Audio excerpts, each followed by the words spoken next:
नमस्कार, मैं बलजीत ढाका आप सभी का स्वागत करता हूं और आज की प्रेजेंटेशन में हम 50 क्वेश्चन इंडियन पॉलिटी है उसके करने वाले हैं। अभी तक हमारे क्वेश्चन इस सीरीज में हो चुके हैं 650 क्वेश्चन, 650 क्वेश्चन हो चुके हैं। पहला क्वेश्चन आपकी स्क्रीन पे आ गया, मैं अपने आप को हटा देता हूं जिससे कि आपको बिल्कुल क्लियर नजर आए। पहला क्वेश्चन क्या दिया हुआ है और मैं उम्मीद करता हूं कि ये सीरीज है आप बिल्कुल सीरियसली ले रहे होंगे। कुछ क्वेश्चन हो सकता है आपको मुश्किल लगे, लेकिन ज्यादातर क्वेश्चन अगर आप समझने की कोशिश करेंगे तो एक बार सीरीज होने के बाद 2-3 बार रिवीजन करने के बाद में ये क्वेश्चन आपको आसान लगेंगे। ठीक है, पीडीएफ का जरूर इस्तेमाल करें, पीडीएफ जरूर पढ़ें बार बार। जो स्टूडेंट पेड है उन्हीं को पीडीएफ मिलती है, मैं आपको बता देता हूँ, इसलिए जरूरी है कि सीरीज को ज्वाइन जरूर करें। With reference to the office of Lok Sabha speaker consider the following statement. ये जो पहला क्वेश्चन आपकी स्क्रीन पे आया है वो है कि लोकसभा स्पीकर है उससे रिलेटेड कोई स्टेटमेंट दी हुई है। वो क्या है स्टेटमेंट, वो आपके सामने है। He or she hold the office during the pleasure of the president. क्या ये स्टेटमेंट करेक्ट है? 3 स्टेटमेंट दी और आपको बतानी है कौन सी। पहले हमेशा आप देख लीजिए कि पूछा क्या है इसमें, पूछा गया यहां पे पूछा हुआ है कि करेक्ट स्टेटमेंट कौन सी है तीनों में से। तो देखिए पहला ऑप्शन आपकी स्क्रीन पे है, पहली जो स्टेटमेंट है कि वो प्लेजर ऑफ द प्रेसिडेंट होता है क्या, ऐसा है क्या, आप सोचिए इसके ऊपर। दूसरी स्टेटमेंट है he or she need not be a member of the house at the time of his or her election but has to become a member of the house within 6 months from the date of his or her election. कि वो अगर जब बनती है या बनता है Lok Sabha speaker उस टाइम में मेंबर होना जरूरी नहीं है, 6 महीने के बाद भी बन सकता है, जैसे कि प्राइम मिनिस्टर है, चीफ मिनिस्टर है, मंत्री के केस में। तो क्या इसमें भी ऐसा होता है लोकसभा स्पीकर के केस में भी? दूसरी स्टेटमेंट ये है। और तीसरी स्टेटमेंट देखिए क्या है, he or she intends to resign the letter of his her resignation has to be addressed to the deputy speaker. कि जब भी वो रिजाइन करना चाहती है या रिजाइन करेगी उस टाइम में रेजिग्नेशन है वो डिप्टी स्पीकर को देंगे। ठीक है, तो ये 3 स्टेटमेंट है। ठीक है, तो इसमें कौन सी करेक्ट है? देखो पहली 2 गलत है, पहली 2 गलत है, ये भी गलत है, ये भी गलत है, तीसरी करेक्ट है। देखो ये तो आसान सी है कि जो स्पीकर होता है वो डिप्टी स्पीकर को रेजिग्नेशन देता है, डिप्टी स्पीकर है वो स्पीकर को रेजिग्नेशन देता है। ये इसलिए गलत है, वो इसलिए गलत है क्योंकि जब मेंबर होता है ना, इसमें लिखा क्या है कि जो मेंबर होते हैं उसी में से ही किसको बनाया जाएगा। मैं आगे दिखाता हूं आपको जो एक्चुअल में वर्डिंग लिखी हुई है। क्या लिखी हुई है? Each house of the parliament has its on presiding officer. Speaker है और डिप्टी स्पीकर लोकसभा में होता है, और चेयरमैन और डिप्टी चेयरमैन क्या होता है, राज्यसभा में होता है। और उसके साथ में पैनल ऑफ चेयरपर्सन और वाइस चेयरमैन होते हैं। लोकसभा में चेयरमैन होते हैं और वाइस चेयरपर्सन होते हैं, वो राज्यसभा में होते हैं, जो कि अपॉइंटेड किए जाते हैं, जो कि क्या अपॉइंटेड किए जाते हैं। स्पीकर देखिए ये लिखी हुई line, speaker is elected by the Lok Sabha from among its member. तो अपने मेंबर में ही उसको बनाना है, तो 6 महीने का कोई क्वेश्चन ही नहीं उठता, इसलिए वो स्टेटमेंट बिल्कुल गलत है। इसलिए स्टेटमेंट बिल्कुल भी वो ठीक नहीं है। ठीक है, he is provided with security of tenure. He can be removed only by a resolution passed by the Lok Sabha by an absolute majority। अगर उसको हटाना है, प्लेजर ऑफ प्रेसिडेंट यहाँ पे कोई जिक्र ही नहीं है, यहाँ पे कोई जिक्र ही नहीं है, क्योंकि लोकसभा के मेंबर है, उन्हीं में से ही लोकसभा ने वो लोकसभा के मेंबर से उन्होंने चुन दिया। आमतौर पे क्या बहुमत वाली सरकार, बहुमत वाली पार्टी का ये नेता होता है और स्पीकर उसी का ही होता है। तो ऐसे केस में वो एब्सोल्यूट मेजोरिटी के साथ में उसको हटाया जा सकता है। एब्सोल्यूट मेजोरिटी का यहां पे मतलब है टोटल जो प्रेजेंट है उसका मोर देन 50% नहीं, जो टोटल संख्या है उसको बोलते हैं मोर देन 50%। तो वो एब्सोल्यूट मेजोरिटी होती है। सिंपल मेजोरिटी होती है कि प्रेजेंट का 50% से ज्यादा, और एब्सोल्यूट मेजोरिटी का मतलब होता है जो टोटल है उसका 50% से ज्यादा। तो उसको हटाने का तरीका ये, तो वो सिक्योरिटी है उसकी टेन्योर की, उसको ऐसे नहीं हटाया जा सकता कि प्रेसिडेंट है या काउंसिल ऑफ मिनिस्टर है वो ऐसे हटा दे, ऐसे नहीं है। He can resign by writing to the deputy speaker. तो मैं उम्मीद करता हूं ये बात समझ में आई होगी आपको। चलो अगला देने की कोशिश कीजिए। Consider the following statement, council of ministers are collectively responsible to the parliament. क्या दिया हुआ है स्टेटमेंट में कि काउंसिल ऑफ मिनिस्टर मतलब मंत्री परिषद है वो कुल मिलाकर सामूहिक रूप से पार्लियामेंट के प्रति जवाबदेह होती है। अब इस पर थोड़ी सी कंट्रोवर्सी हो सकती है आपके दिमाग में, लेकिन मैं चाहूंगा कि उसको दूर कर दिया जाए permanently. Chairman of Rajya Sabha preside over A joint meeting of to houses of the parliament in the absence of speaker. अगर ज्वाइंट मीटिंग होती है, स्पीकर ना हो, तो उसके केस में चेयरमैन राज्यसभा मतलब उपराष्ट्रपति है वो प्रिजाइडिंग करेगा, क्योंकि उसके बाद दूसरा सीनियर होता है। क्या ऐसा है? क्या ऐसा है? तीसरी स्टेटमेंट है, रेजिग्नेशन या death of incumbent chief minister dissolve the council of ministers. क्या अगर डेथ हो जाए या चीफ मिनिस्टर है वो रेजिग्नेशन कर दे, तो ऑटोमेटिकली जो काउंसिल ऑफ मिनिस्टर है ना वो डिजोल्व हो जाएगी, मतलब उसका भी इस्तीफा माना जाएगा, सामूहिक रूप से उसका भी इस्तीफा हो जाएगा। तो तीसरी स्टेटमेंट ये है। आपको बतानी है कि जो तीन स्टेटमेंट है उसमें से करेक्ट कौन सी है, तो बताइए कौन सी करेक्ट आपको लग रही है। ठीक है, देखो ये तो बिल्कुल ही गलत है, बहुत आसान है कि पहले स्पीकर होगा, उसके बाद डिप्टी स्पीकर होगा, उसके बाद डिप्टी चेयरमैन होगा। चेयरमैन कभी भी ज्वाइंट जो सिटिंग होती है उसका सदस्य नहीं हो सकता, उसका वो प्रिजाइडिंग नहीं कर सकता, क्योंकि उसका सदस्य नहीं है, राज्यसभा का सदस्य नहीं। ठीक है, तो ये बात इंपॉर्टेंट है यहां पे। और जो काउंसिल ऑफ मिनिस्टर है वो डायरेक्टली रिस्पॉन्सिबल होती है, कलेक्टिवली रिस्पॉन्सिबल होती है, वो लोकसभा की होती है। वो प्योरली आप ये नहीं बोल सकते कि वो राज्यसभा की होती है। तो ये स्टेटमेंट इस हिसाब से गलत है। आपको कोई छोटी किताब है या छोटे एग्जाम होते हैं, ये क्वेश्चन में करेक्शन मिल सकता है, लेकिन अगर ये एग्जाम अच्छे ढंग से दे रहे हैं तो पर्टिकुलरली लोकसभा वर्ड होना चाहिए, तभी आपका ये स्टेटमेंट करेक्ट होगी। ये एक्चुअली स्टेटमेंट करेक्ट है नहीं। ठीक है, ये एक्चुअल में स्टेटमेंट करेक्ट नहीं। पार्लियामेंट तो दोनों सदन हो गए, तो पार्लियामेंट्री स्पेसिफिक टू लोकसभा होना चाहिए, क्योंकि बहुमत वहां पे सिद्ध करना होता है। ठीक है, तो दो स्टेटमेंट ऊपर वाली गलत है, तीसरी ठीक है। तो राइट आंसर क्या हुआ इसका? डी इसका आंसर हो गया। ठीक है, डी इसका आंसर हो गया। चलो अगले क्वेश्चन पे चलते हैं। अगला क्वेश्चन आपकी स्क्रीन पे आ गया। क्या दिया हुआ इस क्वेश्चन में? इस क्वेश्चन में दिया हुआ है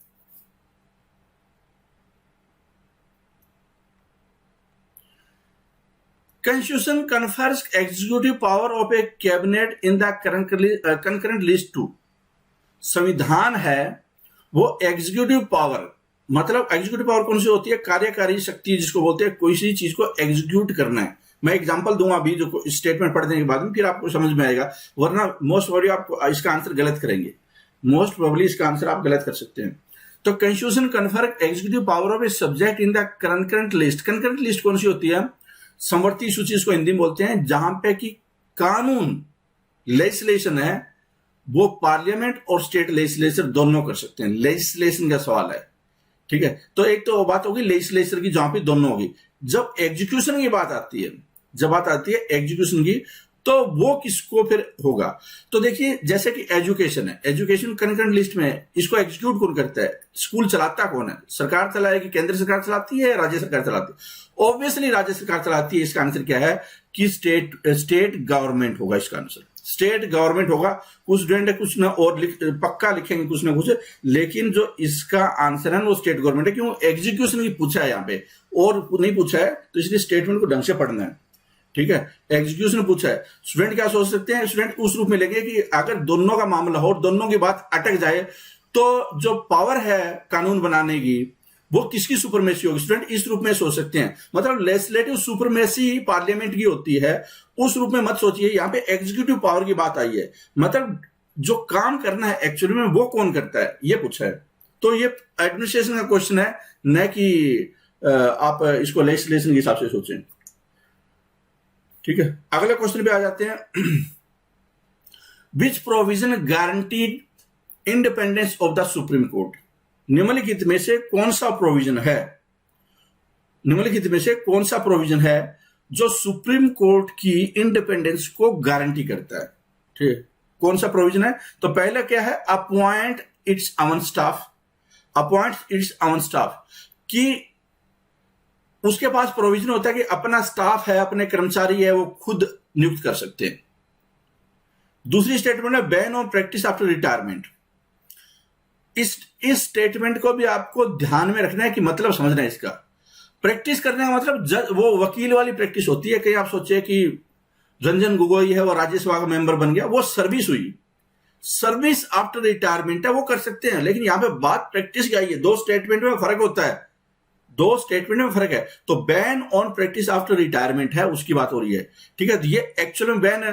क्या किसी जज को वकील बनते देखा फिर सुप्रीम कोर्ट का वकील रंजन गोगोई वकील? तो अच्छा, ये तीसरी स्टेटमेंट है, कंडक्ट ऑफ द जजेस can not be discuss in parliament, कि जो जजेस की कंडक्ट है या जजेस का जो फैसले हैं वो पार्लियामेंट में डिस्कशन नहीं हो सकती, ठीक है। तो स्टेटमेंट कौन सी करेक्ट है? तो कंडक्ट है, आप इसका राइट, इसका डी आंसर होगा, इसका डी आंसर होगा, ठीक है। अब इसको देख लीजिए कि और कौन कौन सी प्रोविजंस हैं जो कि इंश्योर करते हैं कि जुडिशरी इंडिपेंडेंट हो, इम्पार्शियल हो, सरकार के अधीन ना हो, मतलब एग्जीक्यूटिव के अधीन ना हो। एग्जीक्यूटिव और judiciary directive principle of state policy में भी अलग अलग है और अलग अलग उनको काम भी उनके अलग अलग है, ठीक है। तो जैसे कि मोड ऑफ अपॉइंटमेंट हुआ, बहुत सारे आप में सुप्रीम कोर्ट के जो फॉर्म निकलते हैं, क्लर्क वगैरह के, हाई कोर्ट के क्लर्क के फॉर्म निकलते हैं, तो वो जुडिशरी कंडक्ट करती है, न कि सरकार करती है कंडक्ट। सिक्योरिटी ऑफ टेनोर है, उसको बीच में हटा नहीं सकता, मतलब ऐसे नहीं है प्लेजर ऑफ द प्रेसिडेंट है, उसको हटाया नहीं जा सकता। फिक्स सर्विस कंडीशन है, expenses charge on consolidated fund है, मतलब उनके जो पैसे हैं, तनख्वाह वगैरह मिलनी है या उनका जो खर्चा होता है पूरा जुडिशरी का, उसके ऊपर डिस्कशन हो सकती है, वोटिंग नहीं होगी। कंडक्ट ऑफ जजेस can not be discussed, ban on practice after retirement, power to punish for its contempt, कि अगर इसके फैसले की कोई आलोचना करता है या उसकी गरिमा को नुकसान पहुंचाता है तो उसको फिर वो सजा दे सकता है। या कंटेम्प्ट का मतलब ये भी उस रूप में भी आप इसको ले सकते हैं कि फैसले न माने तो सजा दिया जा सकता है। अपना स्टाफ को अपॉइंट करने की जुडिक्शन है, उसके अधिकार क्षेत्र को कम नहीं किया जा सकता, ठीक है। जैसे कि इंदिरा गांधी ने करने की कोशिश की तो 44वां संशोधन आ गया था। सेपरेशन फ्रॉम एग्जीक्यूटिव, ठीक है। तो ये सारे उसके प्रोविजन है। अगले क्वेश्चन पे आ जाते हैं, ठीक है। US president is elected for a period of कितने साल के लिए अमेरिका के राष्ट्रपति को चुना जाता है? डोनाल्ड ट्रंप है या बिल क्लिंटन, बराक ओबामा, वो कितने कितने साल के लिए हुए थे? तो जब ये नोटबंदी हुई थी इंडिया में, उस टाइम में उसी मंथ नवंबर में डोनाल्ड ट्रंप है उसका इलेक्शन हुआ था 2020 में, 2016 में हुई थी, 2020 में फिर इलेक्शन होना है, ठीक है। आजकल भी फंसे हुए बेचारे। एनीवे 4 साल के लिए उनकी इलेक्शन होता है, 4 साल के लिए, और वो 2 बार से ज्यादा नहीं रह सकते, मतलब 4 बार और फिर अगली बार 4 बार, 8 साल से 8 बार ही रह सकते, मतलब 8 साल के लिए। 8 साल नहीं बोलूंगा मैं, इस पे डिबेट है, किसी और प्रेजेंटेशन में इसका मैं जिक्र करूंगा, लेकिन 2 टर्म है वो जरूर बोल सकते हैं।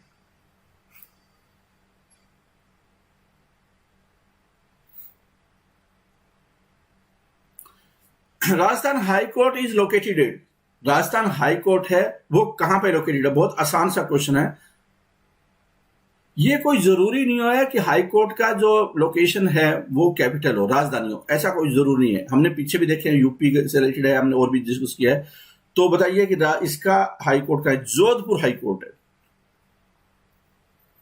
ठीक है। 1949 में राजस्थान हाई कोर्ट ऑर्डिनेंस के जरिए ये इस्टेब्लिशमेंट हुआ था और इसकी संख्या, सेक्शन जजेस स्ट्रेंथ है वो 50 है। Casting vote on any issue is given to the speaker only. Casting vote कौन सा होता है? वो होता है निर्णायक में, जिसको बोलते हैं। कास्टिंग वोट का मतलब होता है निर्णायक वोट। वो कब है, कब स्पीकर है वो डालेंगे? लोकसभा के या राज्यसभा के मेंबर, यहां पे लोकसभा की बात आ रही है क्योंकि स्पीकर की बात हो रही है, तो लोकसभा में मेंबर एमपी वोट डालते हैं। यहां पे कब ऐसी सिचुएशन आती है जब स्पीकर भी अपना वोट डालेंगे? तो क्या है कि अब रूलिंग पार्टी के मजबूत करने के लिए वोट डालते हैं, या कोई डेडलॉक हो जाए हाउस में तो उसके लिए वोट डालते हैं, नेशनल इमरजेंसी, फाइनेंशियल इमरजेंसी, किस में डालते हैं? तो यहां पे जब वो टाई हो जाता है ना, इसको कि डेडलॉक बोलते हैं, तो या तो क्या है कि वो टॉस कर लिया जाए, हेड टेल वाला, तो ऐसी प्रोविजन तो है नहीं। क्या प्रोविजन है कि फिर क्या है कि वो फिर प्रिजाइडिंग ऑफिसर वोट डालेंगे, उसमें स्पीकर।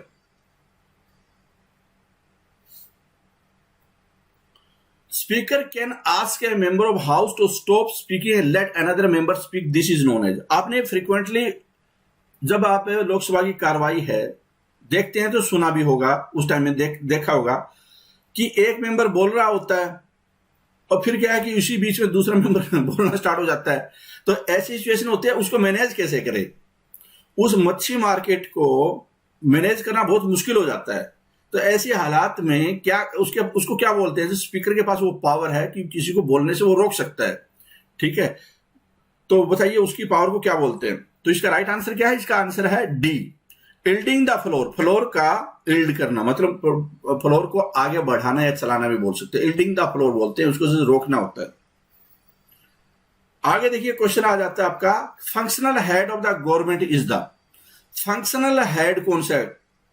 जो काम करता है, कार्यात्मक प्रमुख है, नॉमिनल हेड नहीं है, फंक्शनल हेड की बात हो रही है। तो बताइए कि कौन है फंक्शनल हेड? कौन है? तो इस केस में आंसर क्या है? प्राइम मिनिस्टर इसका आंसर होगा। प्राइम मिनिस्टर क्या है? इसका आंसर होगा। Who enjoy the right to impose reasonable restriction on the fundamental right of a citizen? कि जो फंडामेंटल राइट होते हैं वो एब्सोल्यूट नहीं होते, मतलब उसके पीछे कहीं ना कहीं रोक टोक होती है। तो जिसको बोलते हैं कि रीजनेबल रिस्ट्रिक्शन। जैसे कि अगर राइट टू मूवमेंट वाला कि आप कहीं पे भी जा सकते हैं, तो जो अंडमान निकोबार में जो जरावा प्रजाति है तो वहां पे आप नहीं जा सकते। कुछ एक जगह है जहां पे नहीं जा सकते, जैसे कि जरावा प्रजाति है अंडमान निकोबार में, वहां पे नहीं जा सकते, ठीक है? तो कुछ रीजनेबल रिस्ट्रिक्शन है, वो कौन लगा सकता है? तो इसका राइट आंसर क्या होगा? इसका राइट आंसर है वो है पार्लियामेंट।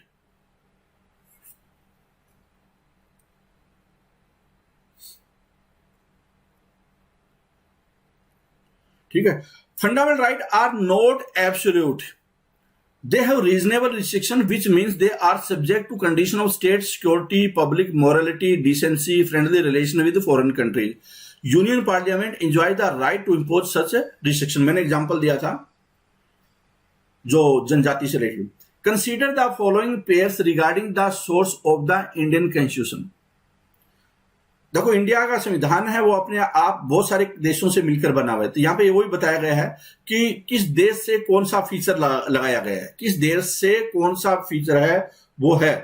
तो बताओ कौन कौन सा फीचर है, किस देश से कौन सा पेयर है वो करेक्टली मैच्ड है। कौन सा पेयर है करेक्टली मैच्ड है? Which of the above are correctly matched, ये लिखा हुआ है। ये देखिए कौन सा सही है। तो देखिए US constitution rule of law, क्या ये बात करेक्ट है?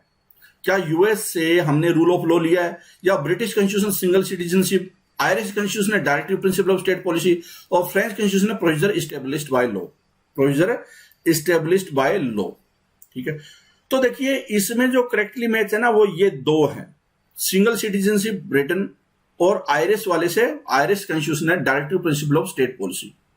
पिछले प्रेजेंटेशन में भी कहीं कहीं आया है, उससे पिछले में आया होगा, ये दोनों ही आ चुके हैं, ठीक है? तो आंसर क्या हो जाएगा इसका? सी आंसर हो जाएगा।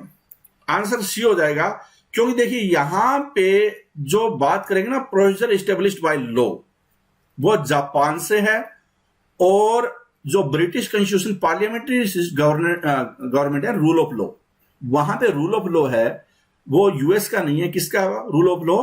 वो है ब्रिटिश कॉन्स्टिट्यूशन का। जो यूएस कॉन्स्टिट्यूशन से तो जैसे fundamental right, independent judiciary, judicial review, impeachment of president, removal of supreme court, high court जजेज है, वाइस प्रेसिडेंट की पोस्ट है, वो लिया गया है, ठीक है? चलो आगे देख लेते हैं अगले क्वेश्चन पे। Business in parliament can be transacted. Parliament में जो भाषणबाजी या पूरा जो कार्रवाई होती है, संचालन पार्लियामेंट का संचालन है संसद का, वो किस में ट्रांजेक्ट हो सकता है? हिंदी में ही हो सकता है, या इंग्लिश में भी वहां पे बोल सकते हैं, ठीक है? या हिंदी और इंग्लिश दोनों में, या किसी रीजनल लैंग्वेज में बोल सकते हैं, ठीक है? रीजनल लैंग्वेज में बोल सकते हैं। तो बताइए कि क्या इसका करेक्ट आंसर होगा? तो इसका राइट आंसर क्या है? इसका राइट आंसर है वो है सी, हिंदी या फिर इंग्लिश में। कुछ स्पेसिफिक केसेस में जो स्पीकर है वो परमिशन दे सकता है, with the permission of speaker house in any of the language mention in the 8th schedule of the constitution, कि वो एमपी है फिर उसमें बात कर सकता है, लेकिन वो पहले परमिशन लेनी पड़ेगी, ठीक है? नॉर्मल केस नहीं है। ये आर्टिकल 120 है जो कि बिजनेस ट्रांजैक्शन पार्लियामेंट के उससे संबंधित है। क्योंकि कई ऐसे भी होते हैं जिनको हिंदी में नहीं आती, इंग्लिश में नहीं आती, तो फिर लोकल लैंग्वेज में अपनी बात रखने की कोशिश करते हैं, किसी को समझ में नहीं आएगी, ज्यादातर को नहीं आएगी। तो फर्स्ट चेयरमैन ऑफ राज्यसभा, आपका क्वेश्चन आ गया, थोड़ा सा घुमाकर क्वेश्चन है ये। पहले चेयरमैन राज्यसभा के कौन है? ज्यादातर को पता होगा, थोड़ी बुद्धि लगाओ इसमें, ठीक है। तो इसका राइट आंसर क्या है कि जो पहले उपराष्ट्रपति थे, वही तो चेयरमैन होंगे ना, फर्स्ट चेयरमैन राज्यसभा। तो इसका आंसर क्या है? बी इसका आंसर है। 1952 से लेकर 62 तक 2 टर्म लगातार 2 टर्म है, डॉक्टर सर्वपल्ली राधाकृष्णन है पहले चेयरमैन थे। अगला क्वेश्चन आपकी स्क्रीन पे आ गया है और इस क्वेश्चन में क्या दिया हुआ है कि ड्यूरिंग द पीरियड ऑफ 15 अगस्त 1947 से लेकर 26 जनवरी 1950 तक political status of India was that of. बहुत ही बढ़िया क्वेश्चन है, समझिए इस क्वेश्चन को। कि 15 अगस्त 1947 को भारत आजाद हो गया, तो क्या उस टाइम में गणतंत्र था? फिर भारत, क्या उस टाइम में गणतंत्र मतलब रिपब्लिक था? रिपब्लिक का मतलब क्या है? हम गणतंत्र दिवस कब मनाते हैं? 26 जनवरी। और कब भारत का संविधान कब लागू हुआ? पूर्णतः लागू कब हुआ? 26 जनवरी 1950 को। तो ये कुछ एक पीरियड था बीच में, इस दौरान भारत क्या कहलाता था, क्या था उस टाइम में? ठीक है, तो बहुत ही इंटरेस्टिंग सा क्वेश्चन है। तो इसका राइट आंसर क्या होगा? उस टाइम में क्या है कि भारत डोमिनियन था, dominion in British Commonwealth open nation. जो आजाद हो गए थे ब्रिटेन से, उन्होंने कॉमनवेल्थ ऑफ नेशन बना था और उसी का वो सदस्य था, ठीक है। कोई वो रिपब्लिक नहीं था, क्योंकि अभी भी उसको अपना संविधान लगवाना था, मतलब लगा नहीं था संविधान उसका, ठीक है। तो राइट आंसर क्या है इसका? इसका राइट आंसर है बी, ठीक है। इसको थोड़ा और भी अच्छे ढंग से पढ़ने की कोशिश करना, थोड़ा सर्च करो गूगल पे। यूनियन ऑफ इंडिया ऑल्सो का dominion of India was an independent dominion in British Commonwealth of Nation between 15 अगस्त 1947 से लेकर 26 जनवरी 1950 तक। तो उस टाइम में भारत को क्या बोलते थे? यूनियन ऑफ इंडिया, या जिसको डोमिनियन ऑफ इंडिया बोला जाता था, इंडिपेंडेंट डोमिनियन था, ठीक है। It was created by the, लेकिन रिपब्लिक नहीं था। It was created by the Indian independence act 1947 and was transferred into republic of India by the promulgation of constitution of India in 1950। कि republic of India कब बना? Union of India का republic of India 1950 में बना। मैं उम्मीद करता हूं कि ये चीजें समझ में आ रही होगी कि मामले क्या है ये। अगर आप ये सारे क्वेश्चन पढ़ रहे होंगे, देख रहे होंगे शुरू से, तो आपको ये बातें बहुत अच्छी ढंग से समझ में आ रही होगी।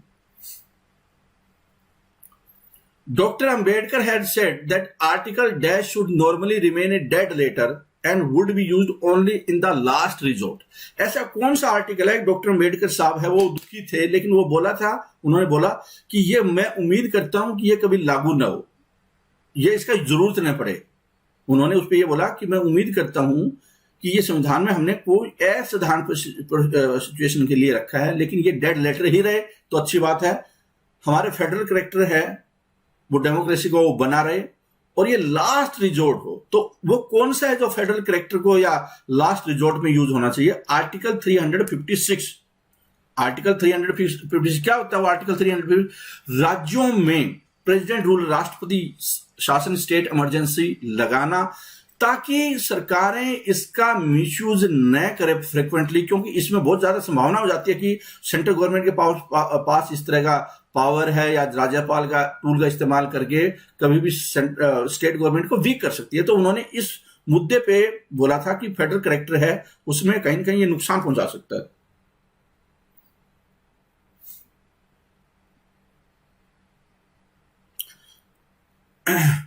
तो इस पे देखिए क्या बोला कि while the challenge at present is to ensure that Article 356 is used sparingly, Ambedkar, while speaking adoption for the Article 355 and 56, had ironically stressed that member ought to express that such article will never be called into operation and there would be remain a dead letter।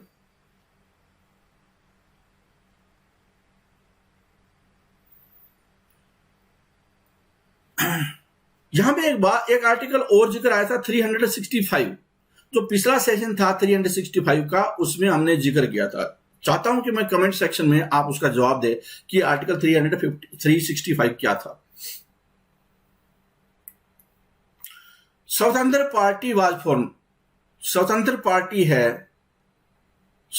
Party है, वो किसके द्वारा गठित की गई थी? किसके द्वारा गठित की गई थी?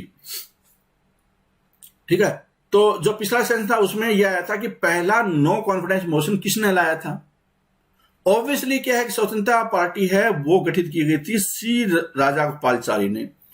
वो जो विचारधारा के थे, जैसे कि नेहरू की विचारधारा ज्यादा सोशलिस्ट थी, गरीब अमीर के बीच में दूरी कम होना वो वाली, तो इसमें कोई देश स्लो प्रोग्रेस करता है। तो राजागोपालाचारी थे वो थोड़ा कैपिटलिस्ट इकोनॉमी वाले विचारधारा के बंदे थे। तो उन्होंने लगा उनको कि देश है वो तेज दौड़ना चाहिए, सरकार वो ज्यादा सोशलिस्ट हो गई है, कांग्रेस ज्यादा सोशलिस्ट है। Chief minister retains his post as long as he enjoy the confidence of. Chief minister, मुख्यमंत्री अपनी पोस्ट है, मुख्यमंत्री अपने पद पर तब तक बने रह सकते हैं जब तक कि वो ही एंजॉय द कॉन्फिडेंस। किसका कॉन्फिडेंस? क्या प्रधानमंत्री का कॉन्फिडेंस, या गवर्नर का, या विधानसभा का, या राज्य के लोगों का? क्या राज्य के लोगों का? बहुत इंपॉर्टेंट, कई बार बच्चे जो नए नए होते हैं इंडियन पॉलिटी पढ़ते हैं तुरंत पीपल ऑफ द स्टेट मारेंगे। तो इसका राइट आंसर क्या है? विधानसभा में उसके पास अगर बहुमत है, कॉन्फिडेंस है, मेजोरिटी है, तो ही वो मुख्यमंत्री रह सकते हैं, वरना नहीं रहेंगे, राज्यपाल उसको हटा देंगे। तो आंसर क्या हुआ 67 का C. Protection of civil rights act 1955 is concern with the. Question यहां पे आ गया है कि 1955 में एक्ट बना सिविल राइट्स पे, उसका संबंध किससे था? तो अगर आपने आर्टिकल 17 अनटचेबिलिटी को थोड़ा बहुत पढ़ा है तो वो क्या बोलता है? वो सिविल राइट की बात करता है, ठीक है ना, कि हर इंसान के अपने राइट है, सिविल राइट है कि आपके साथ कोई भेदभाव न हो। तो वो हवाला देता है जब सजा का निर्धारण होता है कि 6 महीने की सजा हो सकती है, किसी ने जाति सूचक टिप्पणी की या इस तरह की बातें होती है, वो फिर इलेक्शन नहीं लड़ सकता। तो यहां पे क्या है कि वो सिविल राइट कौन से? अबॉलिशन ऑफ अनटचेबिलिटी, बी इसका आंसर होगा, बी इसका आंसर हो जाएगा, ठीक है। इसको भी चाहें तो आप पढ़ सकते हैं सिविल राइट्स को गूगल वगैरह सर्च करके, जिससे कि थोड़ा और पता हो।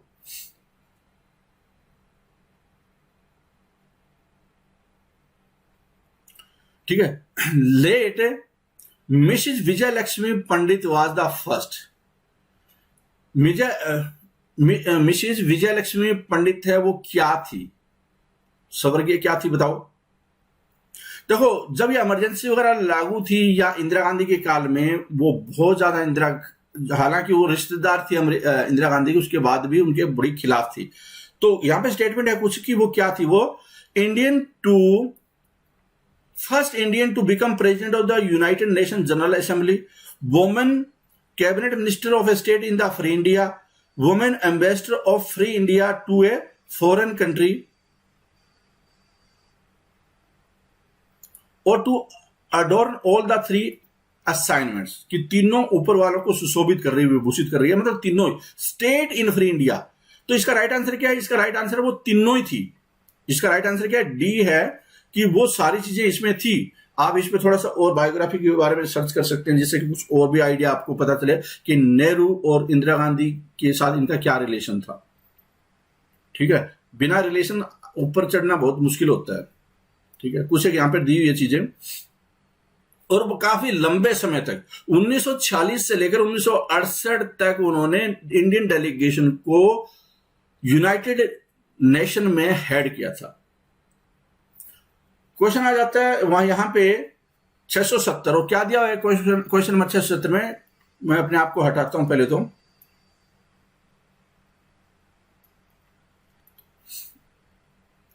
डिफरेंस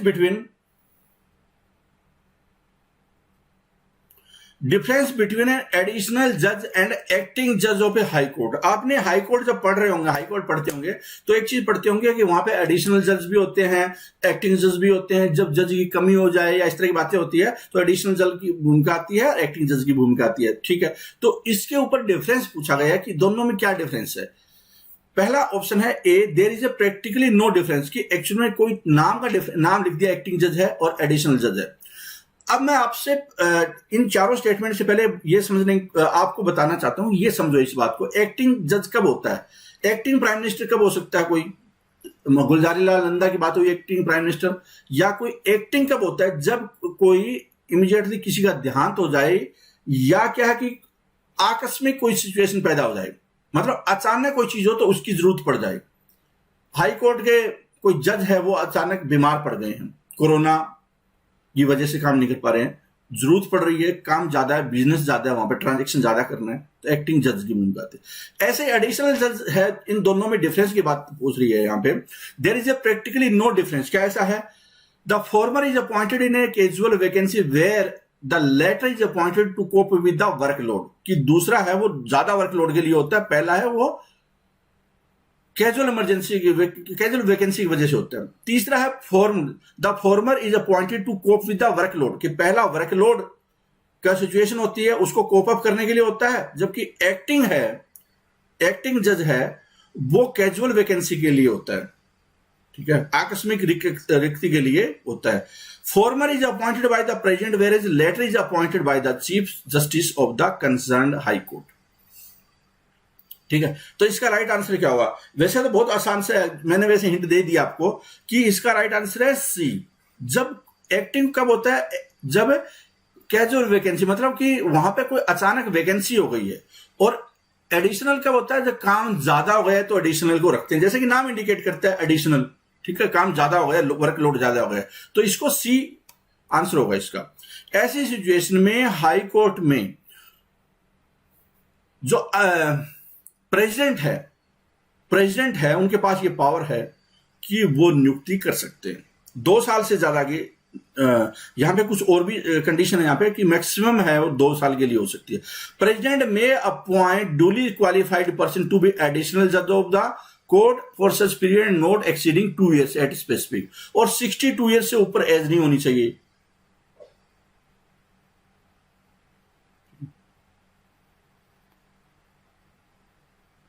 चलो आगे देख लेते हैं। Consider the following statement regarding cooperative society. ये बहुत इंपॉर्टेंट क्वेश्चन है, बहुत ज्यादा क्वेश्चन जो आ रहे हैं बड़े एग्जाम में, उसमें ये है कोऑपरेटिव सोसाइटी। ये समझने की कोशिश करो कि क्या है कोऑपरेटिव सोसाइटी,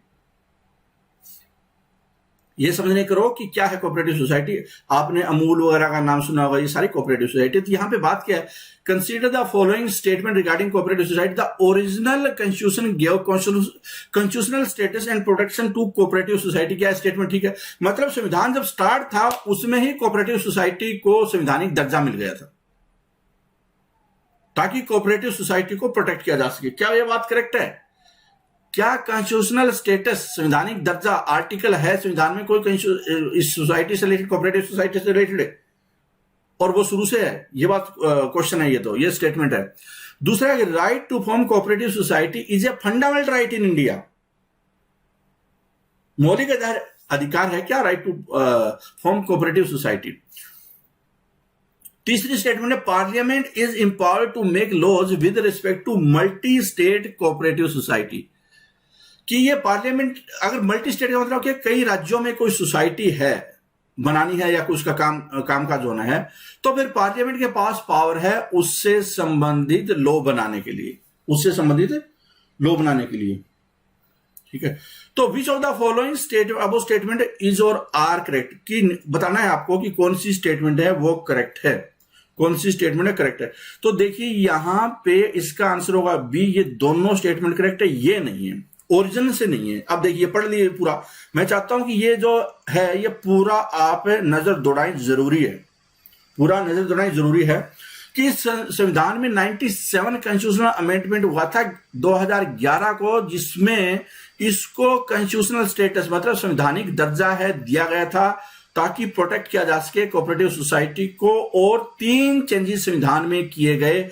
एक तो क्या है कि इसको it made the right to form cooperative society fundamental right, article 19 के तहत क्या बना दिया गया इसको? फंडामेंटल राइट, कि आप कोऑपरेटिव सोसाइटी बना सकते हैं, ये फंडामेंटल राइट है, बहुत इंपॉर्टेंट है, ठीक है।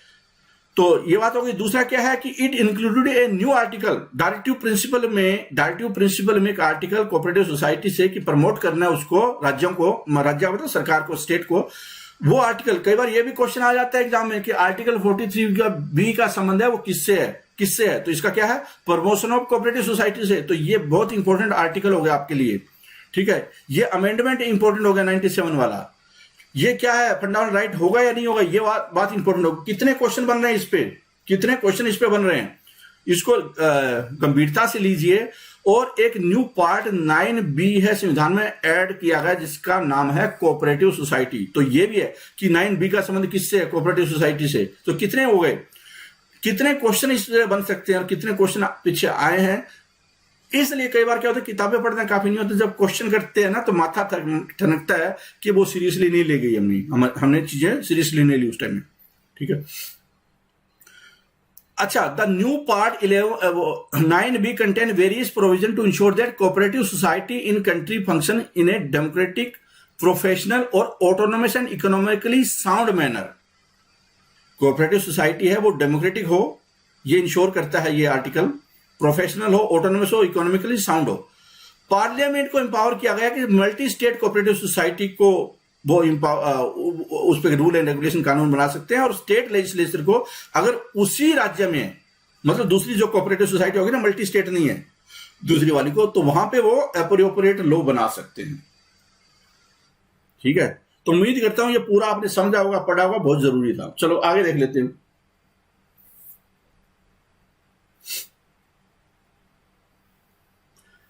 Under the constitution, residuary powers belong to,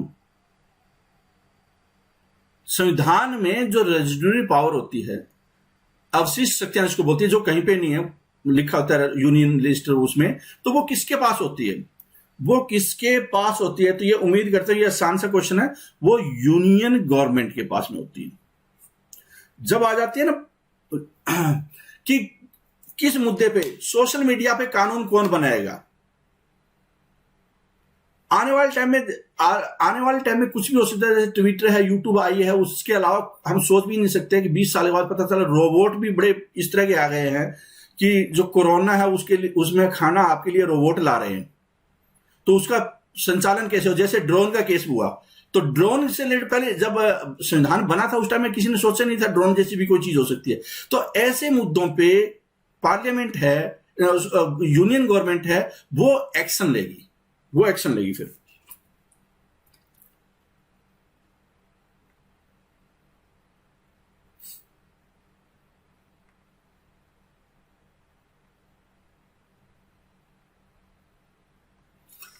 Ambassadors and high commissioners of foreign country present their credential to, क्या है कि ambassador and high commissioner of foreign countries present their credentials to, foreign country के विदेशी से, देखो अगर भारत का कोई राजदूत है वो कौन अपॉइंट करता है, तो उसी तरीके से कि विदेश वाला जो अपॉइंट करता है उसकी बात हो रही है यहां पे। ठीक है, तो वो अपना एक किस्म से प्रत्यय पत्र या जो क्रेडेंशियल है वो किसको देता है। ठीक है, तो वो देता है, बहुत आसान सा आंसर है इसका, राष्ट्रपति को। यहां पे जो दो देशों की बात आती है ना, और जो यहाँ के एम्बेसडर है वो उसको नियुक्त कौन करते हैं, राष्ट्रपति करते हैं, वहां पे भी राष्ट्रपति करते हैं। तो अगवानी कौन करेगा, अगवानी भारत में, तो वो भी राष्ट्रपति है।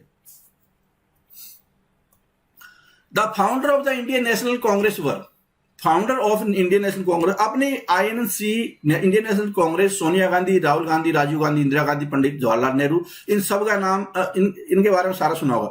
बताना है कि इतनी बड़ी पार्टी है, इतनी पुरानी पार्टी है।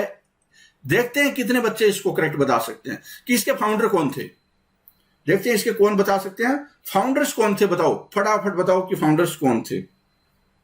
ठीक है, तो ये सबको पता होगा कि A.O. हयूम वो तो थे ही थे, लेकिन ये सब में है फिर ऑप्शन, ये तो सब में ऑप्शन है।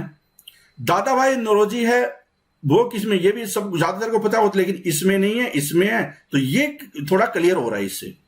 ठीक है, अब मैं बता देता हूं इसका आंसर क्या, आंसर तो B है, लेकिन कौन कौन थे जो संस्थापक सदस्य रह चुके हैं, फाउंडर कांग्रेस के कौन रहे, तो बहुत सारे लोग थे। देखिए ये फाउंडर की लिस्ट है। तो A.O. हयूम, पूरा नाम इसका Allan Octavian Hume, William Wedderburn, जो दूसरा नाम था ना वहां पे, वो ये वाला है। W.C. बनर्जी, सुरेंद्र नाथ बनर्जी, फिर है मनमोहन घोष, लाल मोहन घोष, बदरुद्दीन तैयबजी, M.G. रनाडे, दादा भाई नौरोजी, दिनशाह वाचा, फिरोज शाह मेहता। तो ये थोड़ा सा रट्टा मार ले।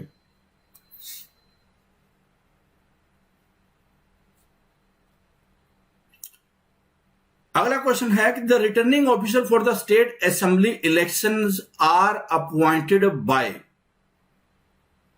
Returning officers for the state assembly elections, MLA का जब इलेक्शन होता है जो रिटर्निंग ऑफिसर होता है, जो कि लोकल लेवल पे कंडक्ट करता है ना, उस टाइम में क्या है कि पूरा किसके अंतर्गत आ जाता है, पूरा पूरा ढांचा क्या सरकार के अंतर्गत होता है, किसके अंतर्गत होता है? तो इसका राइट आंसर क्या होगा? Election commission. इसका राइट आंसर क्या है? Election commission, D. Election commission है वो रिटर्निंग ऑफिसर उन्हीं को रिपोर्ट करते हैं और अपॉइंटमेंट भी उन्हीं के द्वारा होते हैं। ठीक है, तो इसका आंसर क्या है? सी इसका आंसर हो जाएगा। आसान था क्वेश्चन वैसे तो। The cabinet mission to India was headed by, Bharat में कैबिनेट मिशन आया, पिछले प्रेजेंटेशन में भी जिक्र था कैबिनेट मिशन। तो आपको ये बताना है कि जो कैबिनेट मिशन था उसके हेड कौन थे, अध्यक्षता किसने की जब भारत में आया था? ठीक है, तो वैसे तो आसान क्वेश्चन है, लेकिन बताइए। इसका राइट आंसर है लॉर्ड पैथिक लॉरेंस ने। जो कैबिनेट मिशन है उसमें Lord Pethick Lawrence secretary of the state for India, Bharat के लिए किस्म से वो विदेश मंत्री थे, वो थे। Sir Stafford Cripps president of board of trade and AV Alexander first lord of the admiralty. Cabinet mission was headed by Lord Pethick Lawrence. अगला क्वेश्चन देख लेते हैं। In the republic of India, Bharat के गणराज्य में, in the republic of India Bharat के गणराज्य में क्या दिया? यहां पे चार ऑप्शन आपके सामने। The president is supreme as he is the, बहुत ही इंटरेस्टिंग क्वेश्चन है, इसको समझिए स्टेटमेंट से, आप घबराना मत, लंबा चौड़ा क्वेश्चन है, ऐसा नहीं है। ठीक है, the president is supreme as he is the head of the state, supreme commander of the arm forces and all executive power is vested in him. पहली स्टेटमेंट तो यह है कि क्या भारत के गणराज्य में यह बात करेक्ट है? क्या भारत के गणराज्य में यह बात ठीक है क्या? दूसरा, क्या प्रेसिडेंट सुप्रीम है? क्या प्रेसिडेंट सुप्रीम है कि वो हेड ऑफ द स्टेट भी है, सुप्रीम कमांडर है तीनों सेनाओं का, और उसके बाद एग्जीक्यूटिव पावर है उसके जरिए चलती है, उसमें निहित है।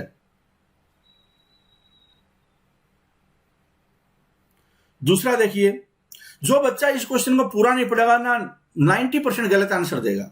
जब पूरा पढ़ेगा तो पता चला आखिर में आंसर लिखा हुआ था, तो इसलिए कई बार पूरा पढ़ना भी जरूरी होता है। Parliament is supreme as it can even amend the constitution, की भारत के संविधान को भी बदल सकती है, इसलिए पार्लियामेंट सुप्रीम है। ठीक है, तीसरी बात है कि सुप्रीम कोर्ट है सुप्रीम क्योंकि यह अल्टीमेट संविधान को इंटरप्रेट करता है। तो यह बात तीन आ चुकी है अभी तक कि राष्ट्रपति सुप्रीम है क्योंकि वो सबका हेड है, सुप्रीम कमांडर सेनाओं का, और एग्जीक्यूटिव पावर उसके पास है। दूसरी स्टेटमेंट बोल रही है कि नहीं, पार्लियामेंट सुप्रीम है क्योंकि यहां तक कि संविधान को भी बदल सकती है। तीसरी बात आई कि नहीं, सुप्रीम कोर्ट सुप्रीम है क्योंकि संविधान को इंटरप्रेट करता है, अल्टीमेट इंटरप्रिटेशन उसके पास है। और चौथी बात आई फिर जब तीनों ने अपनी अपनी बात रख दी कि कौन कौन सुप्रीम। ठीक है, तो डी है वो क्या है? कॉन्स्टिट्यूशन इज सुप्रीम, कि संविधान ही सुप्रीम है क्योंकि ये सारे अंग है, तीनों विंग्स है। एग्जीक्यूटिव मतलब सरकार, लेजिस्लेचर का मतलब कानून बनाने वाली पार्लियामेंट, और जुडिशरी, इन तीनों को कंट्रोल करता है, इसलिए संविधान सुप्रीम है। तो बताओ कि क्या राइट आंसर है? तो मुझे लगता है कि आपने अगर पूरा पढ़ा होगा तो इसका राइट आंसर क्या है? डी इसका राइट आंसर है। संविधान ही सुप्रीम है, उसी के अंदर सुप्रीम कोर्ट है, उसी के अंदर ये सब कुछ है। ठीक है, तो बहुत ही बढ़िया क्वेश्चन था मेरे ख्याल से। चलो इसको पढ़ भी लेते हैं, इसका एक्सप्लेनेशन भी देखिए कि first and foremost feature of Indian sovereignty is that constitution is the supreme law of land and all the state organ including parliament, judiciary state है वो बाउंड है, उसके अंतर्गत है, वो कंट्रोल होते हैं उससे। They must act with in the limits, जो संविधान में लिखी है उसी के अनुसार वो अपनी लिमिट में काम करना, अपने औकात में काम करना है सभी को। और this is called doctrine of constitutional supremacy. तो क्वेश्चन कई बार ऐसे भी आ सकता है कि doctrine, consider the following statement regarding the doctrine of constitutional supremacy. फिर ये तीन स्टेटमेंट लिख दी जाए तो फिर आपके लिए आंसर दे पाएंगे नहीं दे पाएंगे, ये देखने वाली बात होगी। आगे देखिए क्वेश्चन नंबर आ जाता है 78, who is the responsible for the registration of voter. Voters का रजिस्ट्रेशन है वो कौन करता है? गवर्नमेंट करती है, वोटर्स करती है, पॉलिटिकल पार्टी, या इलेक्शन कमीशन करता है? कौन करता है? अगर आपको अपना वोटर लिस्ट में नाम चाहिए तो किसको अप्रोच करेंगे? कांग्रेस को, बीजेपी को, मायावती को, किसको करेंगे?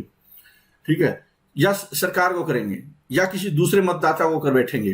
ठीक है, तो यहां पे राइट आंसर क्या हो जाएगा? बहुत आसान क्वेश्चन है, इलेक्शन कमीशन है वही वोटर का रजिस्टर करता है, वही पॉलिटिकल पार्टी का करता है कि किसका कौन सा सिंबल होना है, रीजनल पार्टी कौन सी होगी, नेशनल पार्टी कौन सी होगी, झाड़ू सिंबल किसको होगा, हाथ का निशान किसको होगा, ये सारे।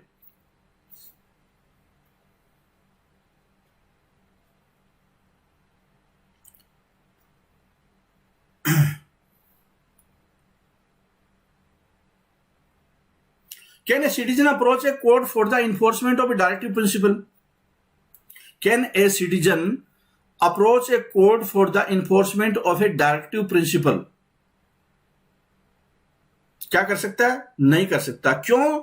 क्योंकि जो डायरेक्टिव प्रिंसिपल है वो नॉन जस्टिसेबल है, उस पर सुप्रीम कोर्ट कुछ नहीं कर सकता, क्योंकि इन्फोर्सेबल क्या है, जस्टिसेबल क्या है, वो फंडामेंटल राइट है, लेकिन ये नॉन इन्फोर्सेबल है। आर्टिकल क्वेश्चन नंबर आ गया 80, article dash is an built instrument in the constitution for its amendment. Article dash is in built instrument in the constitution for its amendment, मतलब कि संविधान में कौन सा आर्टिकल ऐसा है जो कि अमेंडमेंट की बात करता है, कौन सा आर्टिकल है अमेंडमेंट की बात करता है? आसान सा क्वेश्चन है, तो यह करता है आर्टिकल 368 अमेंडमेंट के लिए। अगले क्वेश्चन पे आ जाते हैं। क्वेश्चन नंबर है consider the following statement regarding preamble of the constitution. Preamble आपने बहुत बार पढ़ लिया होगा, तो बताइए कि जो प्रस्तावना है संविधान की उससे रिलेटेड कुछ स्टेटमेंट है, आपको बतानी है कौन सी स्टेटमेंट है वो करेक्ट है। हमेशा पहले ये देख लिया करो, ठीक है। British constitution was the first to begin with the preamble, कि ब्रिटिश का संविधान है वो पहला was first to begin with preamble, preamble से स्टार्ट होता है। क्या ऐसा है? क्या ऐसा है? Preamble of the Indian constitution has been amended twice, की 2 बार संविधान में संवैधानिक संशोधन हो चुका है प्रीएम्बल का भारत में, ऐसा है क्या? और preamble of the Indian constitution reveal the nature of the Indian state, कि प्रीएम्बल यह बताता है कि भारत है वो नेचर क्या है भारत की, किस तरह का रिपब्लिक है, डेमोक्रेटिक है, क्या है, ठीक है। तो ये आपको सोशलिस्ट है क्या है ये बताता है। क्या ये बात करेक्ट है? और बताइए कौन कौन सा होगा इसका।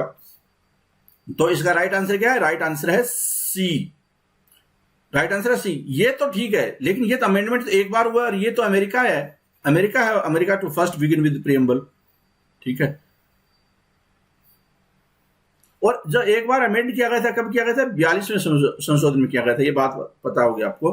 Respect for the national flag and national anthem, कि आपको राष्ट्रीय ध्वज और राष्ट्रगान का सम्मान करना है। तो ये फंडामेंटल राइट है एवरी सिटीजन का, या ड्यूटी है, directive principle of state policy है, ordinary duty of every citizen, ये क्या है? क्या है? तो इसका राइट आंसर क्या होगा? इसका राइट आंसर है कि फंडामेंटल ड्यूटी है कि हर भारतीय को ये रिस्पेक्ट करना है नेशनल एंथम और नेशनल, क्या लिखा है उसमें, और फंडामेंटल ड्यूटी कहां पे है? 51A में है, shall be the duty of every citizen of India to abide by the constitution, respect its ideal and institution, national flag and national anthem. अगला क्वेश्चन है कि reserve seat exist in a state assembly for, जैसे हरियाणा है, पंजाब है, UP है, इसमें reserve seat होती है कुछ। तो रिजर्व सीट किसके लिए होती है? क्या महिलाओं के लिए रिजर्वेशन है असेंबली में? विधानसभा में महिलाओं के लिए रिजर्वेशन है? क्या माइनॉरिटी के लिए है? क्या बैकवर्ड क्लास के लिए है? क्या SC ST के लिए है? तो इसका राइट आंसर क्या है? SC ST के लिए रिजर्वेशन है, डी इसका आंसर हो जाएगा। और आर्टिकल क्या है? 332। Which one is not correctly match, निम्नलिखित में से कौन सा मैच प्रॉपर नहीं है? निम्नलिखित में से कौन सा मैच प्रॉपर नहीं है, ठीक है। मतलब फीचर है वो कौन सा करेक्ट मैच नहीं हो रहा। Freedom of speech and expression, जिसका मतलब क्या है कि वो इसमें इंक्लूडेड है फ्रीडम ऑफ स्पीच, क्या ऐसा है? ये बात मेरे ख्याल में पिछले वाले सेशन में भी आई थी कि freedom of speech and expression का मतलब फ्रीडम ऑफ प्रेस भी इंक्लूडेड है उसमें। Freedom of conscience including right to wear and carry kirpan by 6, ये भी बात करेक्ट है। Right to personal liberty include right to carry on any trade or business. Right to equality का मतलब होता है include principle of natural justice. तो जो सी ऑप्शन है वो करेक्ट नहीं है, सी ऑप्शन है वो करेक्ट नहीं है।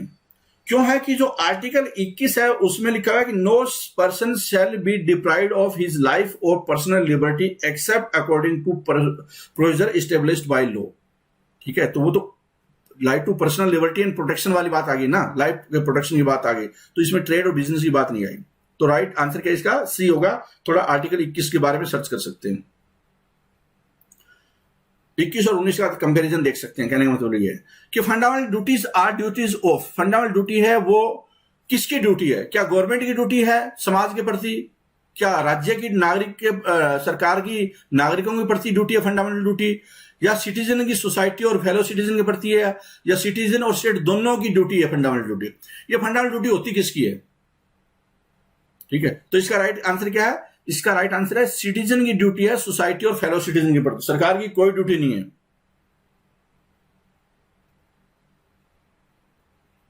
Which of the following states joined India after a referendum of its people? Bharat क्या है कि विच of the following state joined India after a referendum of its people? Referendum क्या होता है? लोगों से पूछना, बताओ किसके साथ, भारत के साथ जाना चाहते हैं नहीं जाना चाहते, वोटिंग करवा ली। ठीक है, तो वो कौन से स्टेट थे जिसमें वोटिंग करवाई और बोला कि हम तो भारत के साथ जाना चाहते हैं, और बहुत मतलब अब वो 90%, 95, 98% बोल रहे हैं कि हम तो भारत के साथ जाना चाहते हैं। एक को इक्का दुक्का है जो अपना फायदा देख रहे होंगे, तो वो कौन थे? तो देखिए इसके राइट आंसर क्या होगा? इसका सी आंसर है। दोनों, जूनागढ़ और सिक्किम दोनों भारत में रेफरेंडम के जरिए ही इंक्लूड हुए हैं। यहां पे जो 1948 में प्लेबिसाइट करवाया गया था फरवरी में जूनागढ़ में, जिसमें कि यूनानिमसली मतलब एक तरफा ही भारत के फेवर में उन्होंने बोला हम भारत के साथ ही जाएंगे। और सिक्किम 10 अप्रैल 1975 में क्या है कि वहां पे असेंबली ने रेजोल्यूशन पास किया और भारत के साथ इंटीग्रेट करने का, और उसके बाद 97% लोगों ने रेफरेंडम में बोला कि भारत के साथ ही जाना चाहते हैं। 14 अप्रैल को वोटिंग हुई वहां पे। ठीक है, तो इसलिए भारत का 22वां स्टेट सिक्किम बन गया था। सिलेक्ट द करेक्ट स्टेटमेंट, आपको बताना है कि सिलेक्ट द करेक्ट स्टेटमेंट कि 10th schedule contain provision for anti defection. क्या ऐसा है? जब आप एंटी डिफेक्शन पढ़ते हैं तो क्या 10th शेड्यूल में है वो? ये बात पढ़ी है 10th शेड्यूल में एंटी डिफेक्शन। दूसरी statement, originally the 10th schedule was formed related to Sikkim but was repealed later after Sikkim was made a state. पहले स्टार्टिंग में क्या है, सिक्किम स्टार्टिंग में स्टेट नहीं था, वो एसोसिएट स्टेट था। ये बात पहले प्रेजेंटेशन में आ चुकी है सिक्किम वाली। ठीक है, तो 10th शेड्यूल में पहले इंक्लूड किया गया था, अब वो भारत का राज्य बन गया तो 10th शेड्यूल से ऑटोमेटिक खत्म हो गया। तो ये बात सही है क्या? तो स्टेटमेंट क्या है इसकी? इसका राइट आंसर है दोनों ही करेक्ट है कि एंटी डिफेक्शन लॉ है वो 10th शेड्यूल में है, और स्टार्टिंग में सिक्किम के लिए बनाया गया था, लेकिन सिक्किम जब भारत में आ गया तो इसलिए वो उसकी कोई जरूरत नहीं रही। तो इसका आंसर क्या हो जाएगा? सी है इसका आंसर है। ठीक है, इसका लंबा चौड़ा पूरा दिया हुआ भी है, आपके पास पीडीएफ है, उसमें जरूर एक बार नजर मारना पूरा। इसमें कि 10th शेड्यूल है और anti defection law 10th schedule में कैसे हुआ, सिक्किम है वो उसका हटा दिया गया 10th शेड्यूल में से। ठीक है, When was the Representation of the People Act passed? Representation of the People Act, जन प्रतिनिधि अधिनियम है वो कब किया गया बताइए आप। तो इसका राइट आंसर क्या होगा? ये हुआ था 1951 में, जन प्रतिनिधि नियम। रिप्रेजेंटेशन ऑफ पीपल एक्ट 1951 वो पार्लियामेंट का एक्ट है जो कि इलेक्शन को कंडक्ट करवाने के लिए पार्लियामेंट बनाया गया, पार्लियामेंट के इलेक्शन। और क्या है कि जो स्टेट लेजिस्लेचर है, लोकसभा, विधान परिषद और विधानसभा, उनकी क्वालिफिकेशन, डिस्क्वालिफिकेशन। ठीक है, तो किसके, या दूसरे शब्द में बोलो कि हरियाणा में चौटाला को सजा है वो किस एक्ट में, कानून के तहत किस एक्ट में प्रावधान के जरिए मिली है? तो उसका राइट आंसर क्या है? रिप्रेजेंटेशन ऑफ पीपल एक्ट 1951 की किसको डिस्क्वालीफाई करना है, क्या होना है, तो वो उसके अंतर्गत आ जाएगा। ठीक है, who is considered as the father of Indian constitution, किसको भारत के संविधान का पिता जनक कहा जाता है? तो इसका राइट आंसर सबको पता ही होगा, अंबेडकर, भीमराव अंबेडकर को कहा जाता है। डी इसका राइट आंसर होगा, father of Indian constitution Bhimrao Ambedkar. अगला क्वेश्चन है, decision given by supreme court of India are bound to. जो सुप्रीम कोर्ट है वो डिसीजन देते हैं वो किस पे बाउंड है? Any region of a state, all state, union territory except Jammu Kashmir को छोड़कर बाकी सब पे, ओनली डिस्ट्रिक्ट कोर्ट पे, या ऑल इंडिया कोर्ट पे? बहुत इंटरेस्टिंग सा फिलोसफिकल टाइप का क्वेश्चन है। तो बताइए इसका राइट आंसर क्या हो सकता है कि किस पे, क्या है, सुप्रीम कोर्ट है भारत के, वो किस पे बाउंड है उनके डिसीजन? तो इसका राइट आंसर क्या होगा कि ऑल इंडियन कोर्ट से हो जाएगा। ऑल इंडियन कोर्ट्स है उसके ऊपर बाउंड है। आर्टिकल 141 है संविधान का, क्या बोलता है कि जो सुप्रीम कोर्ट है इंटरप्रेट करता है लॉ की, ठीक है, या कोई डिक्लेयर करता है बाइंडिंग सभी कोर्ट पे भारत की जो टेरिटरी में है, हाईएस्ट कोर्ट इन इंडिया है और अल्टीमेट जुडिशियल अथॉरिटी है संविधान को इंटरप्रेट करने की, डिसाइड करने की क्वेश्चन ऑफ लॉ और इंक्लूडिंग बाय लॉ की ये राइट लॉ है या नहीं है। ठीक है, आगे देखिए क्वेश्चन नंबर 691 आ जाता है और क्या है क्वेश्चन में, consider the following statement about the powers of the national commission for एससीज। Consider the following statement about the power of national commission for SC. Schedule caste से रिलेटेड नेशनल कमीशन है, आपने कमीशन वगैरह पढ़े होंगे, schedule caste से related है, फिर एससी से कमीशन है, एसटी से कमीशन है, अब बैकवर्ड कास्ट से जो कमीशन है, बैकवर्ड क्लास से, उसको भी संवैधानिक दर्जा दे दिया गया। तो यहां पर एससी से रिलेटेड है, कुछ स्टेटमेंट दी हुई है, क्या है कि it has a power of a civil court while trying specific cases, मतलब सिविल कोर्ट होते हैं उसकी पावर है, वो बुला सकता है, समन जारी कर सकते हैं, वो वाली पावर है। क्या है ये स्टेटमेंट? करेक्ट। दूसरा बात है कि it is also required to discharge similar functioning in respect of Anglo Indian community as it does with the respect of SC, कि एससी वाला जो कमीशन है उसमें एंग्लो इंडियन कम्युनिटी उनके मुद्दों को भी शामिल किया गया है, उनको भी उनकी जो इश्यूज है उनको भी डील करना एससी कमीशन का काम है। तो पहला क्या है कि वो सिविल कोर्ट वाली पावर, दूसरा क्या कि जो एंग्लो इंडियन कम्युनिटी है उसका भी देख रेख करता है या नहीं करता, और तीसरा सेंट्रल गवर्नमेंट और स्टेट गवर्नमेंट होती है जो मेजर पॉलिसी होते हैं एससी से रिलेटेड जो उनको इंपैक्ट करे, उनके लिए इस कमीशन से कंसल्ट करना बहुत जरूरी है। ठीक है, तो बताना आपको कि इन तीनों स्टेटमेंट में से कौन सी स्टेटमेंट करेक्ट है। तो इसका राइट आंसर क्या है? तीनों ही स्टेटमेंट करेक्ट है, तीनों ही स्टेटमेंट करेक्ट है। आसान सा है क्वेश्चन, अगर आपने वैसे भी पढ़ रखा होगा थोड़ा बहुत तो भी आप इसका जवाब दे सकते हो। ठीक है, ये पूरा जानकारी भी दी है कि एससी कमीशन है उसकी पावर क्या है। ठीक है, इसमें आपको एक आइडिया भी हो जाएगा। आगे एक which of the following prime minister has served as a term of 13 days, कि 13 दिन का कार्यकाल भी किसी प्राइम मिनिस्टर का रहा है, कि छोटा सा कार्यकाल था, 13 दिन प्रधानमंत्री रहे। उस प्रधानमंत्री का नाम क्या था जो सिर्फ 13 दिन के लिए सरकार चलाई थी जिन्होंने? तो इसका राइट आंसर क्या है? मुझे लगता है सबको ये बात पता भी होगी। इसका राइट आंसर क्या है? अटल बिहारी वाजपेयी की। पहले 13 दिन की सरकार थी, 13 महीने की, और उसके बाद क्या है कि फिर 5 साल के लिए पूर्ण सरकार चली थी, फुल टर्म के लिए। हालांकि बीच में उन्होंने थोड़ा सा 5-6 महीने पहले इलेक्शन को करवा दिया था इस उम्मीद में कि वो जीतेंगे, लेकिन हार हो गई। विच of the following is not a federal country, निम्नलिखित में से कौन सा देश फेडरल नहीं है? फेडरल का मतलब तो समझ रहे होंगे ना, जहां पे कि केंद्र और राज्य है दोनों के अपने अपने सब्जेक्ट होते हैं जहां पे वो काम करते हैं।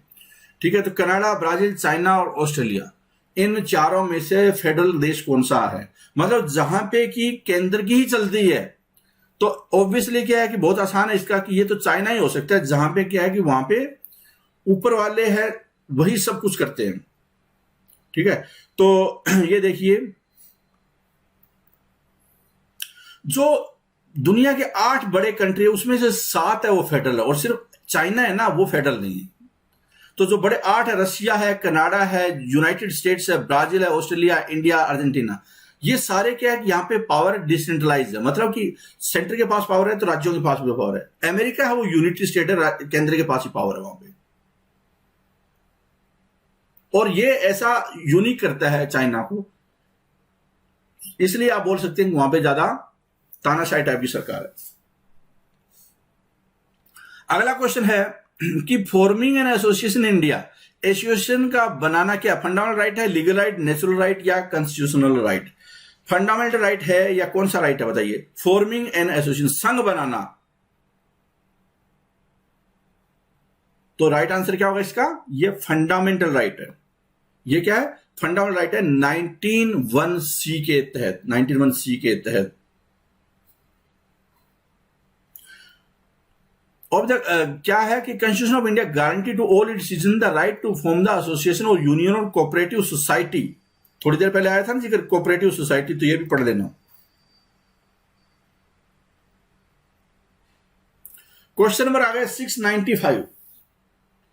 विजय केलकर कमेटी है was form to study and evaluate, क्या किसके लिए बनाई गई थी? विजय केलकर कमेटी है वो किसके लिए बनाई गई थी बताओ? पब्लिक प्राइवेट पार्टनरशिप मॉडल है क्या, state of sugar mills, privatisation of air India, poverty in India, किस मुद्दे पे केलकर कमेटी बनाई गई?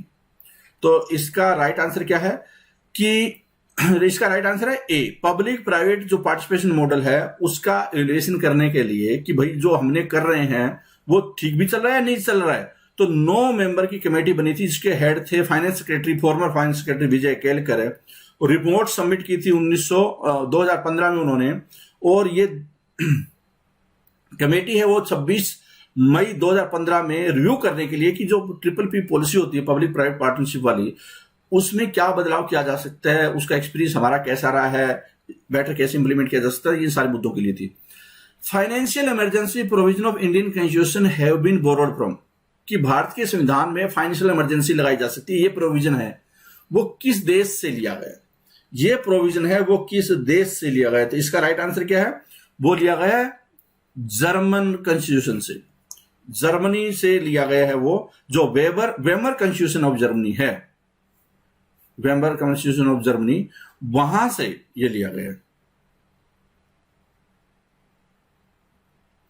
Which article of the Indian Constitution provides for the establishment of uniform civil code in India? Uniform civil code है, उसका जिक्र किस article में है, उसका जिक्र यूनिफॉर्म सिविल कोड है, उसका जिक्र किस आर्टिकल में है? तो ये directive principle of state policy है, आर्टिकल नंबर 44। आर्टिकल नंबर क्या है? आर्टिकल नंबर है 44। और इसमें क्या बोलता है यूसीसी के बारे में कि defined in our constitution article 44 of directive principle of state policy is state that it is the duty of state to secure for the citizen a uniform civil code throughout the territory of India। कि ये सरकार की जिम्मेदारी है कि भारतीयों के लिए एक यूनिफॉर्म कोड है वो बनाया जाए पूरे इंडिया के लिए। Who was the first national security advisor of India? National security advisor NSA, जिसकी काफी चर्चा हुई है, जो CAA का आंदोलन चल रहा था तो उसमें NSA की भूमिका थी। तो आपको बताना कि पहला NSA कब था, नेशनल सिक्योरिटी एडवाइजर कब बना था, कौन था, क्वेश्चन है कौन था। ठीक है, तो इसका तो राइट आंसर क्या है, ब्रजेश मिश्रा। ब्रजेश मिश्रा वो पहले भारत के NSA थे। पोस्ट वाज क्रिएटेड 19 नवंबर 1998 को क्रिएट की गई थी अटल बिहारी वाजपेयी गवर्नमेंट द्वारा, क्योंकि उस टाइम में जो पोखरण वगैरह ये सारी चीजें थी, तो उसमें भूमिका थी दूसरे देशों के साथ में इंटरेक्ट करने की, और जो चैलेंजेस थे, तो भारत क्या है कि धीरे धीरे वर्ल्ड स्टेज पर आगे बढ़ रहा है, तो इसमें ये कॉम्प्लेक्स सिचुएशन को डील करने के लिए NSA को जिम्मेदारी सौंपी गई है। In which year the first gender budget statement appeared in the union budget of India? किस साल में जेंडर बजट, मतलब महिलाओं के स्पेसिफिक विषय पे, महिलाओं स्पेसिफिक या महिला स्पेसिफिक जेंडर स्पेसिफिक बजट है, स्टेटमेंट, वो यूनियन बजट में शामिल की गई। इसका मतलब क्या हुआ कि महिलाओं के लिए इतना % खर्चा होगा, महिलाओं के लिए ये स्कीम है, प्योरली महिलाओं के लिए ये स्कीम है, महिला जिसमें कि 30% से ज्यादा बजट मिलेगा वो ये स्कीम है। तो ये जो बजट होता है उसके स्टेटमेंट होती है, जब आप सदन के पटल पर रखते हैं उसमें, तो वो कौन सा साल था जहां पे ये महिलाओं का स्पेसिफिक जिक्र था, ये क्वेश्चन है। ठीक है, तो इसका राइट आंसर क्या है? इसका राइट आंसर 2005 है। ये याद रखना इंपॉर्टेंट भी है, आप इसको हल्के में न ले।